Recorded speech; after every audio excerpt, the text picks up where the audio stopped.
Vocês conseguiram compreender os elementos da narrativa?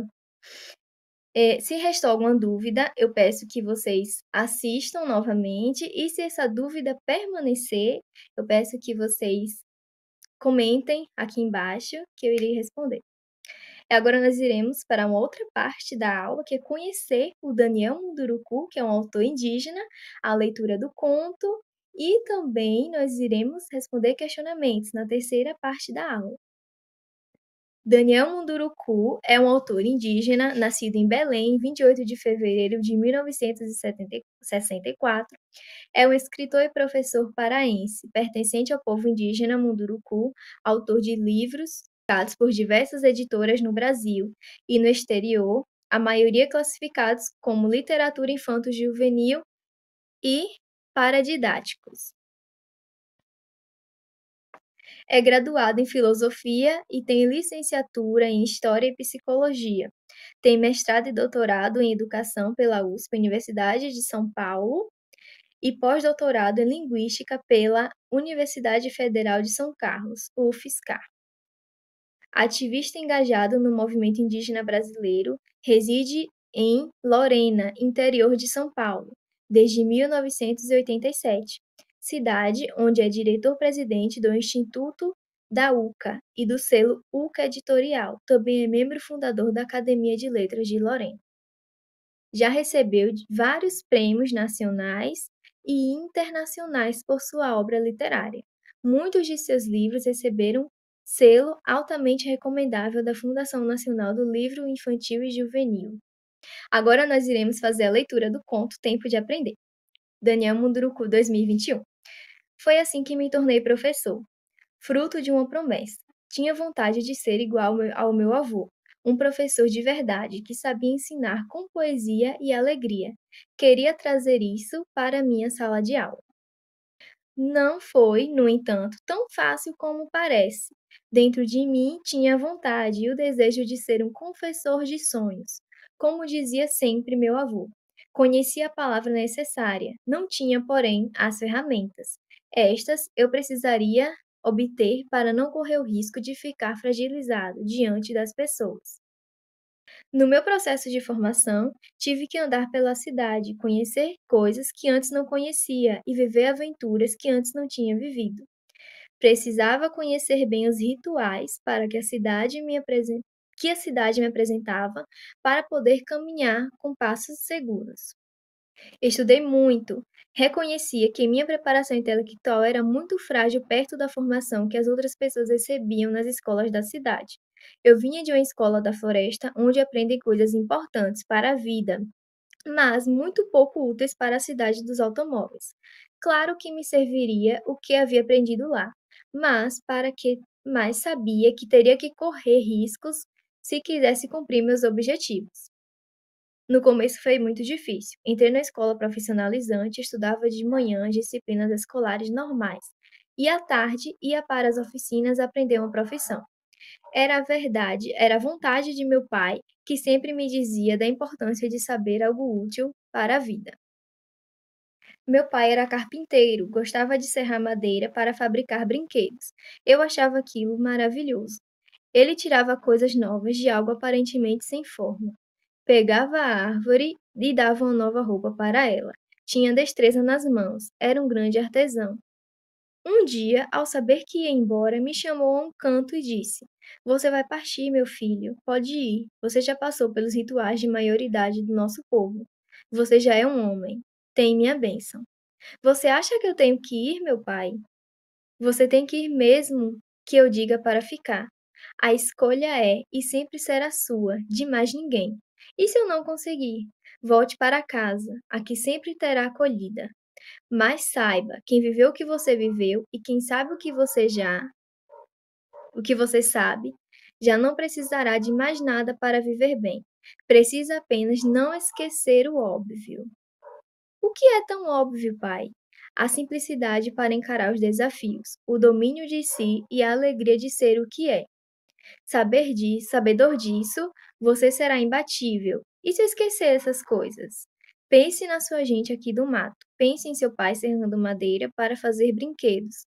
Ele já está lá dentro da árvore, esperando que alguém lhe dê forma. Para isso, basta usar as ferramentas certas. Palavras que eu não esqueci nunca. Guardei-as em mim. Meu pai era um grande arquiteto de palavras. Ele sabia colocá-las dentro da gente de forma muito sábia. Após a leitura, nós iremos fazer a análise literária do conto Tempo de Aprender. E agora eu peço que vocês pausem o vídeo e tentem responder estes questionamentos. E logo após, eu irei trazer as respostas. Conseguiram responder? Eu espero que sim. E agora nós iremos discutir as respostas dos questionamentos sobre análise. Quais são os personagens do conto?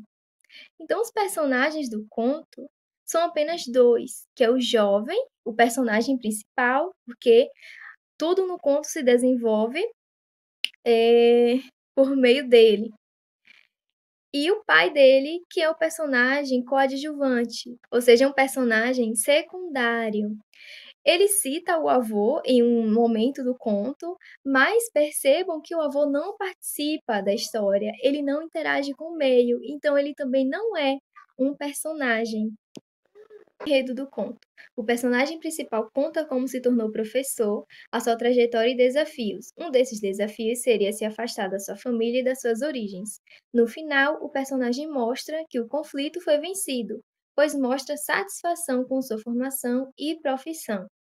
Qual é o tipo de narrador da história? O conto é narrado em primeira pessoa, né?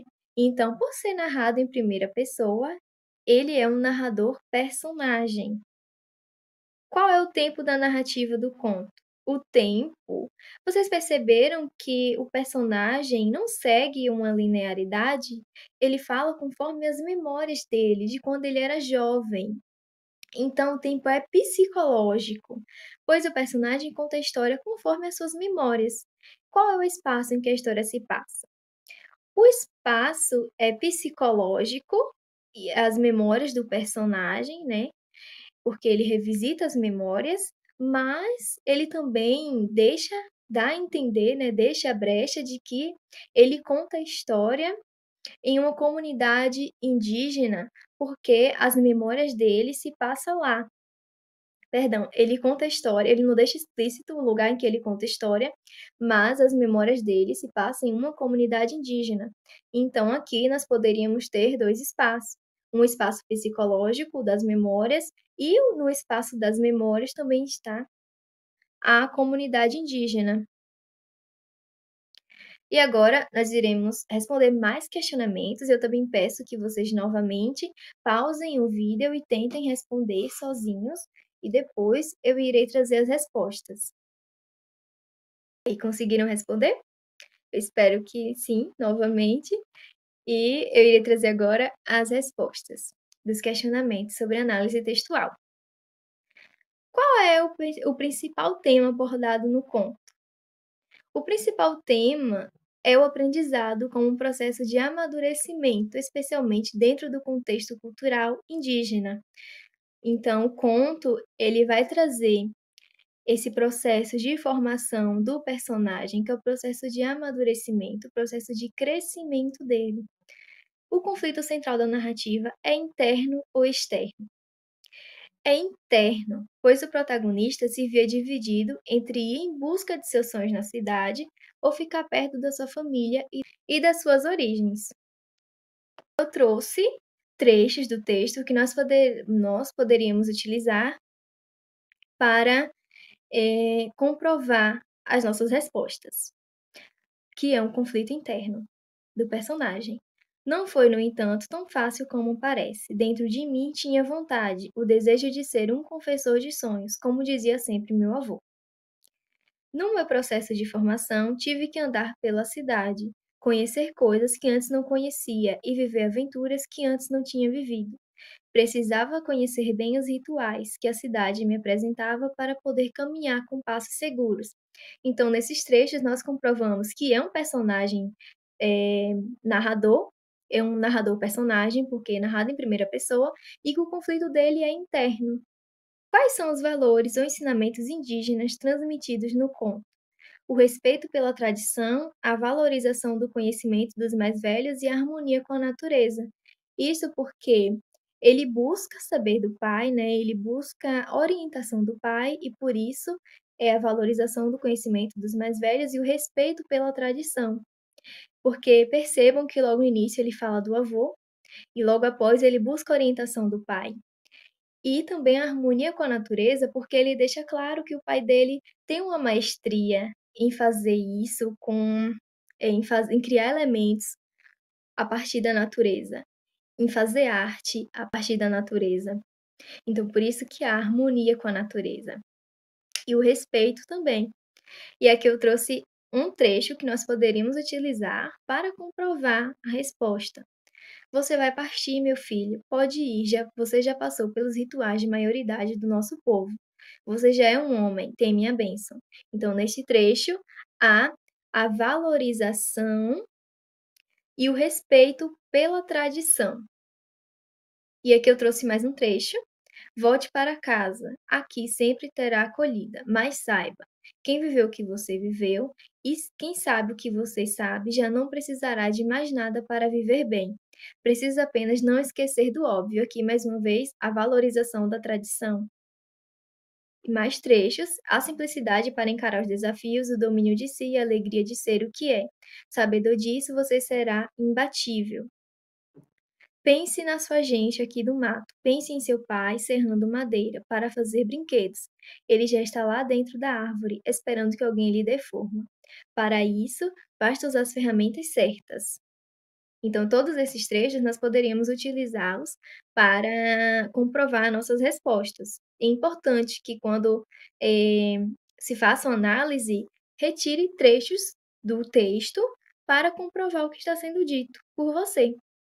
Qual é a relação do personagem principal com o seu pai? O personagem principal tem uma relação de respeito e orientação com seu pai, porque ele busca conselhos do pai. Ou seja, ele enxerga o pai como uma figura mais velha e com muita sabedoria, tendo-o como orientador de vida.